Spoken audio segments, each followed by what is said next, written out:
টাকা পেলে একটি সিঙ্গারা, 10 টাকা পেলে লাল গোলাপের দোকান, খাতার ভাঁজে লুকোনো হিসেব, কত দূরে গুনে রাখা স্বপ্নধাম। আমরাই তো মিডল ক্লাস, ফুটপাতের শোকেসে মুখ, হিসেবে সব ভালোবাসা, তবু মনের ভেতর দুঃখ। রঙের সানগ্লাসে কেউ আমাদের চোখ খুঁজে পায় না, কেউ এসে কানে কানে বলে দেয় আমরা মিডল ক্লাস, আমরা মিডল ক্লাস। তো এই বাসায় আমার সব কন্টেন্ট ক্রিয়েশন এগুলো তো কেউ সাপোর্টই করে না ছোট ভাইয়া ছাড়া। এই বাড়ির দায়িত্বটা তোমারই নিতে হবে, তুমি তো এই বাড়ির বড় বউ, তাই না? না না মা, এই বাড়ির দায়িত্ব আমি নিতে পারবো না। তোমার আব্বা বেকার হয়ে যাওয়ার পরে তোমার সংসারটা যেন কেমন হয়ে গেছে। এতদিন মাস্টারি করছেন, আমি চাকরি বাকরি করতেছি, এইসব করে আর যাই হোক আব্বা বড় লোক হওয়া যাবে না। আরে ভাবি এখন যা কথা বলেন নাহলে একটা মিসআন্ডারস্ট্যান্ডিং হবে, পরে আপনাদের মধ্যে গ্যাপ হয়ে যাবে, জানবেন না। হ্যালো দোস্ত, শুন না, আমার একটা হেল্প লাগবে। ওই যে আমাকে ইনস্টাগ্রাম থেকে একটা পারফিউম ব্র্যান্ডের সাথে কোলাবোরেশন করতে হবে, এখন ওদের একটা কন্টেন্ট বানাই দিতে হবে, কিন্তু ওদেরকে আমি এতগুলো ড্রেস দেখাইলাম, ওরা কোনোটাই নিতেছে না।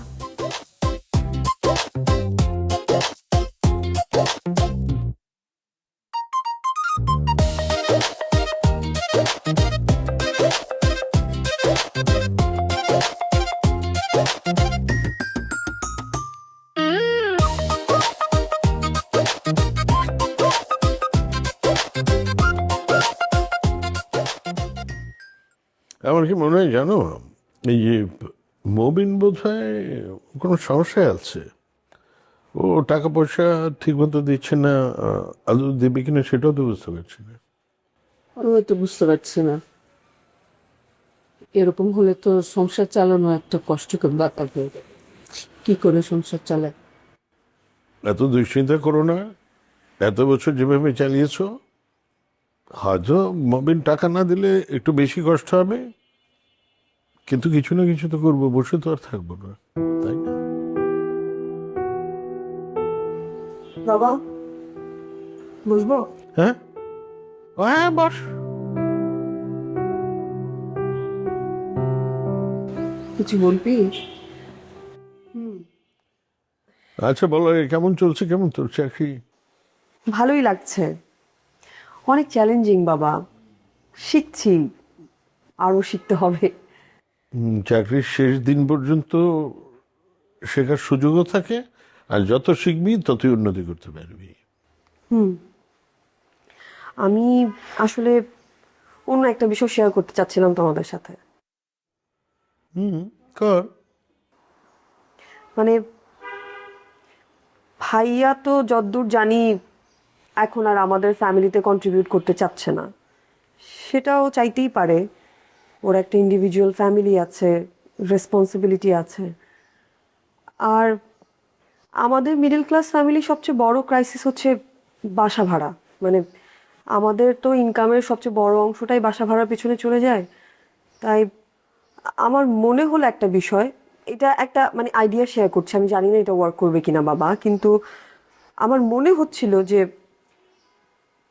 তোমার পেনশনের যে টাকাটা, এই টাকাটা দিয়ে যদি আমরা কোনো একটা ফ্ল্যাটে মানে যদি ডাউন পেমেন্ট দিয়ে আমরা উঠে যাই, এরপরে ধরো প্রত্যেক মাসে যে ইএমআইটা আসবে সেটা হয়তো বা আমি আমার স্যালারি দিয়ে, আবার অপুও তো কাজে ঢুকে যাবে, আমরা দুজনে মিলে যদি ইএমআইটা শোধ করি, তাহলে এই বাসায় থাকা এত বড় অংশ চলে যাওয়া ইনকামের, এইগুলো নিয়ে টেনশন থাকে না।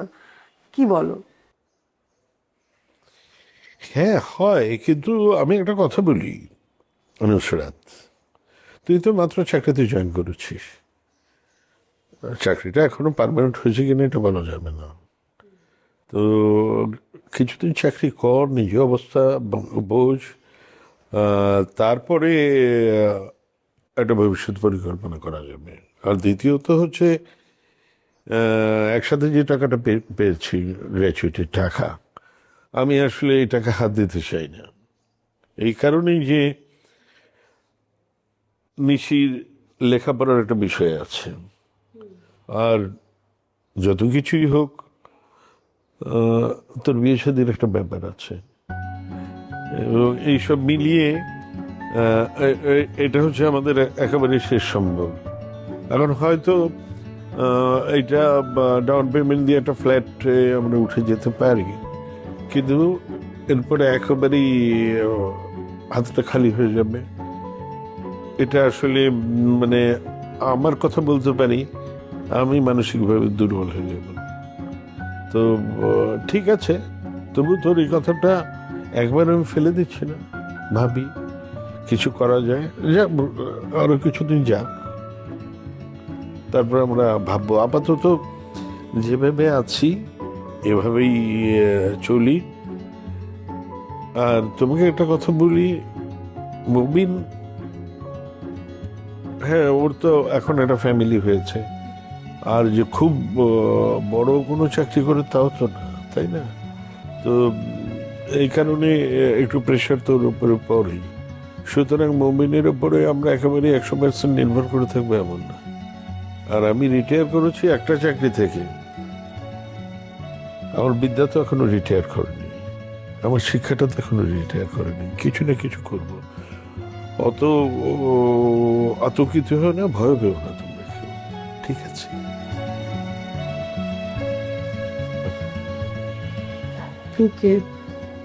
খাওয়া দাওয়া করেছিস? না, আচ্ছা ঠিক আছে। আলহামদুলিল্লাহ।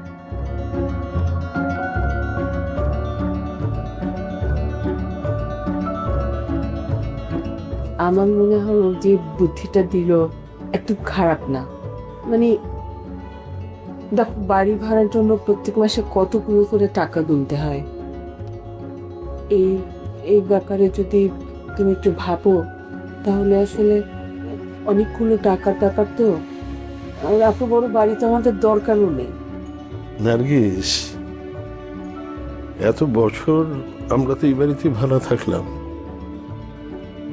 কোনোদিন তুই প্রশ্ন করনি কত টাকা বাড়ি ভাড়া দিচ্ছ?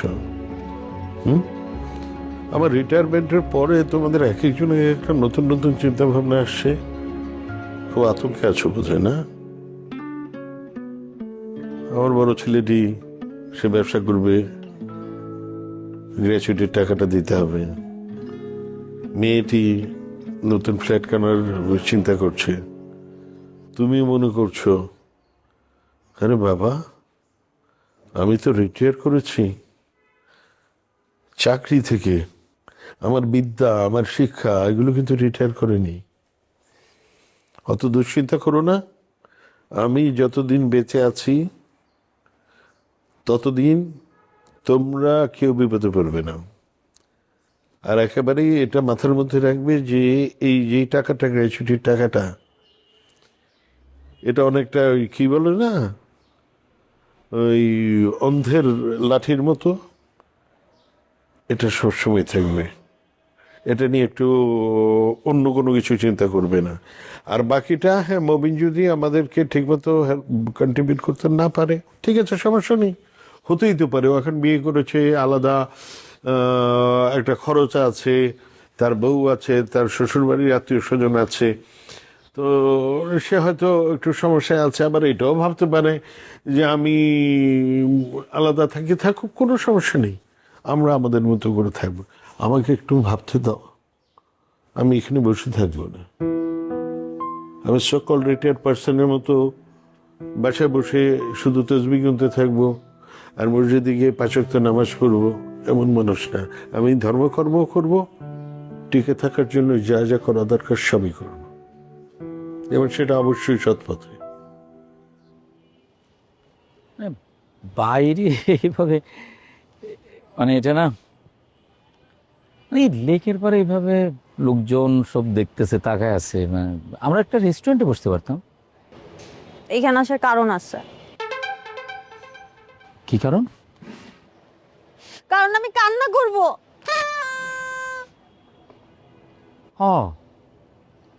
কান্না করবা তো? কান্না তো তুমি মানে অন্য জায়গায়ও তো করতে পারো, মানে গাড়ির ভিতরে কিংবা রেস্টুরেন্টের ভিতরেও তো করতে পারো। তো কান্নার কারণটা কি ম্যাডাম? কেউ না আমার ব্যাপারটা বুঝতেই চায় না। তুমি যখন মিসিং ছিলা তখন আমি কতটা ট্রমার মধ্যে ছিলাম। তুমি আমার সাথে ফোনে ঠিকমতো কথাও বলতে না, আসতো 2 দিন পর আমার সাথে দেখা করতে। এই জন্য কান্না করবা? শোনো, আমি যখন মিসিং ছিলাম তখন সবসময় কার কথা ভাবছি জানো? সবসময় শুধু তোমার কথাই ভাবছি, অন্য কিছুই আমার মাথায় ছিল না। মানে ওই সময়টায় আমি ফিল করছি যে তোমাকে আমি কত ভালোবাসি, মানে তোমাকে ছাড়া যে আমি চলতে পারবো না এটা আমি ওই সময় বুঝতে পারছি। মিসিং না হলে আমি বুঝতে পারতাম না, এটা একটা লাভ হয়েছে। আর তাছাড়া হয়েছে কি, বাসায় আসার পরে তুমি তো জানোই বাসায় সব কিছু আমাকে মেনটেন করতে হয়। সবাই এত পাগলামি শুরু করছিল, ওদেরকে একটু টাইম দিলাম। তবে তোমার জন্য একটা খুশির খবর আছে। কি খুশির সংবাদ? আমাদের রিসোর্টের জায়গা আমরা পেয়ে গেছি। জায়গা হয়ে গেছে? এখন তোমাকে যেটা করতে হবে যে তুমি তোমার ওই বুড়া জামাইয়ের কাছ থেকে একটু সময় বের করো, আমরা যাব। এবং আচ্ছা ঠিক আছে। আচ্ছা শোনো না, আরেকটা ঝামেলা হয়ে গেছে। ওই ও জমশেদ এত করে ধরছে। মানে কি ধরছে? মানে ও না তোমার সাথে দেখা করতে চায়। আমার সাথে দেখা করে কি করবে? মানে আমার কথা কি তুমি বলছো? মানে আমার কথা জানলো কিভাবে? মানে আমি কি, মানে আমি বলছি না যে আমার খালাতো ভাই হচ্ছে আমার পার্টনার, হ্যাঁ, তো ও কোথায় টাকা দিচ্ছে, কাকে দিচ্ছে, তার সাথে সরাসরি একটু বসতে চায়। মানে তুমি কি পাগল টাগল হয়ে গেছো? তুমি আমাকে খালাতো ভাই বানায় ফেললা? আরে মানে তুমি বুঝতেছো না, একবার যদি দেখা হয়ে যায় তখনই তোমার আমার বিষয়টা কি গোপন থাকবে? গোপন রাখতে পারবা? কেউ পারছে এই পর্যন্ত? এটা থাকে না। মানে খালাতো ভাই সাইজে ওই বুড়োর সাথে আমার দেখা করতে হবে না? বুইড়া বুইড়া বলবা না তো, ও কিন্তু ভালো। আর ওরে বাপরে, বুড়া বলে লাগে না? হ্যাঁ না, বুড়া বলবো না তারে। রণবীর সিং, রণবীর কাপুর সে। রং ধরে গেছে। আচ্ছা হয়েছে, ঠান্ডা হও না। আমার মাথা তুমি গরম করে দিছো, ঠান্ডা কিভাবে হব? হ্যাঁ, এই পার্কের পাড়ে আসা রাস্তায় দাঁড়ায় দাঁড়ায় প্রেম করে কারা জানো? মিডল ক্লাস লোকজন। এই জন্য আই হেট মিডল ক্লাস। মানে থাকা, আমি কিছু বলবো না। চলো রেস্টুরেন্টে চলো, চলো চলো।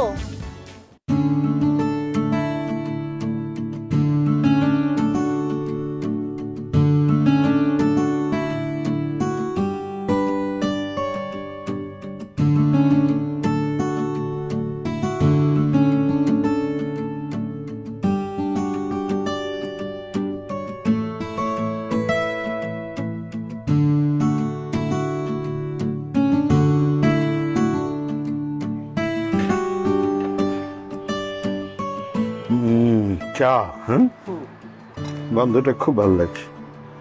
আচ্ছা, সারাদিন কি ভাবো এত বলো তো? ভাবুক হয়ে যাচ্ছ নাকি? হ্যাঁ, বেকার মানুষের ভাবুক হওয়া ছাড়ার উপায় কি বলো? কিন্তু এভাবে বসে থাকতে ভালো লাগছে না, কিছু একটা করা দরকার। শোনো, সারা জীবন তুমি চাকরি করেছো, এখন কাজ থেকে অপশন নিয়েছো, কাজ ছাড়াই কয়েকটা দিন থাকো, একটু আরাম করো। না রে নার্গিস, যাদের সারা জীবন কাজ করে অভ্যাস তারা কাজ ছাড়া থাকতে পারে না, হাত নিষ্পিস করে। কি কাজ করবে শুনি? হ্যাঁ, সেটাই ভাবছি কি কাজ করব। পড়ানো ছাড়া তো আমি আর কোনো কাজ জানি না। এখন ছাত্র পাবে কই? শোনো, শিক্ষকের কাছে কিন্তু কখনো ছাত্রের অভাব হয় না।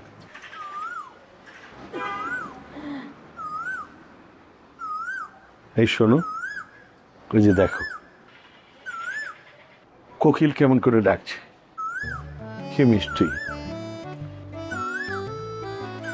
আমার কিন্তু একটা বিষয় ভাবতে খুব অবাক লাগে, এইরকম একটা কাঠখোট্টা শহরে যেখানে মানুষই থাকতে পারে না, সেখানে কোকিল কি করে থাকে? এই তো একটা কাজ পেয়ে গেল। কোকিল নিয়ে গবেষণা শুরু। কাজ যখন নেই, এটা একটা কাজ হলো, কি বলো? খারাপ বলো না কিন্তু একেবারে। আচ্ছা, তুমি কি জানো পৃথিবীতে কোকিল কিন্তু সবচাইতে অলস বাবা মা। মানে মানে কোকিল কিন্তু নিজে বাসা বানাতে পারে না। কোকিল ডিম পাড়ে কাকের বাসায়, আর কাক সেই ডিমে তা দিয়ে বাচ্চা ফোটায়। তারপরেও কোকিল যখন ডাকে মনে হয় কত মিষ্টি বাবা মা হলো। কি যে বলো না, বাপ মা আবার কখনো অলস হয় নাই। হয় হয়। শোনো, আমি যে গ্রামে বাড়িটা বানাবো তার দক্ষিণ দিকে একটা কৃষ্ণচূড়া গাছ লাগাবো। সেই গাছটা যখন বড় হবে সেই গাছের ডালে সে কোকিল বসবে, আর কোকিল কুহু কুহু স্বরে ডাকবে। আমি দক্ষিণে জানালা দিয়ে সে ডাক শুনবো, আর দুপুরবেলা সে ডাক শুনতে শুনতে ঘুমিয়ে পড়বো। আগে নিজের মেয়েদেরকে ঠিকঠাক মতো বিয়ে দাও, তারপর না হয় কোকিলের ডাক শুনে ঘুরবে। বিবাহযোগ্য মেয়েদেরকে রেখে বাবা মা কখনো শান্তিতে ঘুমাতে পারে সেটাও কি জানো না? এত দুশ্চিন্তা করো না তো, উপরওয়ালা একজন আছেন না, উনি সমাধান করে দেবেন। আর এই জন্য বলছি, দুশ্চিন্তা কোনো সমস্যার সমাধান না। আমি কিন্তু তোমার সাথে একমত না। আমার সাথে একমত হতে হবে। তুমি এখানে বসে বসে নানান মত তৈরি করো। হ্যাঁ, আমি যাই, আমার কাজ আছে। আরে বাবা, একটু বসো না। আরে না, আমার কত কাজ পড়ে আছে, ওগুলো করবে কে বলো? হ্যাঁ বুঝেছি, বেকার লোকের সঙ্গে কেউ হতে চায় না।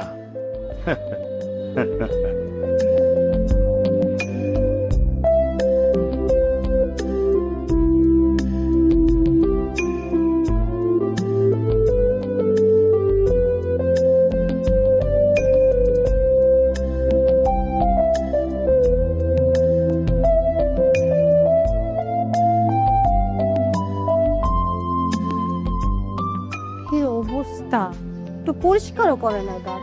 এই যে তোমার আমি ছাদে পাইলাম। আচ্ছা, তোমারে তো আমারও দরকার হইতে পারে নাকি? তোমার কাছে কিছু জানার ইচ্ছাও থাকতে পারে, আমার পারে না? আমার কাছে তোমার কি জানার আছে? এটা কোন ধরনের কথাবার্তা কইলে? তুমি আমার অর্ধাঙ্গিনী, হ্যাঁ? জানার কি আছে মানে? আমি কি কখনো অস্বীকার করছি আমি তোমার অর্ধাঙ্গিনী না? না না, তোমার কাছে কোনো কিছু জানতে চাইলে তুমি কুচলা মাছের মতো পিছলা বাইরে যাও গা, আর চিংড়ি মাছের মতো ছাট ছাট ছাট ছাট করো। ঘটনাটা কি আমার কত? আচ্ছা, এই কুচ্চা মাছ চিংড়ি মাছের সাথে আমার তার মানে আমার তুলনা কেন করতেছ? আমি না বুঝতেছি না। আমার কোনো প্রশ্ন থাকতে পারে না? আমার জানার কোনো কিছু নাই? কি জানার আছে? আচ্ছা, তোমার বাইরে যে 25 লাখ টাকা চেক আমার কাছ থেকে লিখে নিলে, 2-3 দিন তো আমার উপর স্টিম রোলা চালাইলে, টাকা ক্যাশ হয় না, ভুয়া অ্যাকাউন্ট দিছ, আমার ভাইয়ের সাথে আমার মান সম্মান রইল না, তাই না? এগুলো কইছো না? এখন তো টাকাটা ক্যাশ হয়েছে। এই টাকা ক্যাশ করে কোথায় দিল, কি করলো, ব্যবসায় লাভ হইব কি লস হইব, এটা আমার জানার অধিকার আছে না? এমনও তো হইতে পারে যে টাকাটা দিছ, এই টাকায় ব্যবসা বাণিজ্য হচ্ছে না, লজ্জা হয়তো তোমার আমারে কইতে পারতেছে না। টাকা যদি আরো লাগে আমি দিব, 25 লাখ 30 লাখ 40 লাখ 50 লাখ, ব্যবসায় যদি লাভ হয় সমস্যা নাই তো, সেইটা তো জানা দরকার। তা আমি কি বলছি যে তোমার জানার অধিকার নাই? এখন তুমি কি চাও? আমি কি চাই মানে, তোমার বাইরের অফিসে আমার নিয়ে চলো। আরে সামান্য একটা ব্যাপার নিয়ে তুমি আমার সাথে চিল্লাচিল্লি করতেছো। জান, তুমি ওর সাথে দেখা করতে চাও, সমস্যা নাই, আমি তোমার ওর অফিসে নিয়ে যাবো না। এই তো সুন্দর কথা কইছো। তাহলে কবে যাইতে চাও? তুমি কবে ফ্রি আমার বলো। আমার তো কোনো ফ্রি টিরি নাই, আমি ব্যবসা বাণিজ্য করে খাই। আমার রাত তো যেরকম, দিন ওই রকম, দুপুর যেরকম, সকাল ওই রকম। আচ্ছা, আমি একটা কাজ করি, আমি আমার ভাইয়ের ফোন করে বলি ও কবে ফ্রি আছে, তারপর আমি আর তুমি ওর অফিসে যাবো না। হ্যাঁ, অফিসে গেলাম, তার সাথে পরিচয় হইলাম, তার ফোন নাম্বার আনলাম, তারা আমি ইনভাইট করে আসলাম, বাসায় আসলো। সবসময় তার অফিসে যাইতে পারলাম না আমরা, পারুম? কাজ তো করতেই হবে, কাজ তো আর ফেলে রাখা যাবে না। That's the spirit. চাকরি কনসেপ্টটাই আমার পছন্দ না। একদম ঠিক। অফিসে করার জন্য উপরে টাকা দেন, কিন্তু আপনার বড় ছেলে টাকা চাইলে সেই টাকা আপনারা দিতে পারেন না। আমার জায়গায় যদি ও অন্য কারো বিয়ে করতো, ওর পুরো দুনিয়াটা দিয়ে দিত, টাকার উপরে ওরে ঘুম পাড়ায় রাখতো। তোমাকে আমার ভাইয়ের অফিসে নিয়ে যেতেছি, একটু সুন্দর করে কথা বলবা, মার্জিত ভাবে কথা বলবা, ও তোমার ছোট না।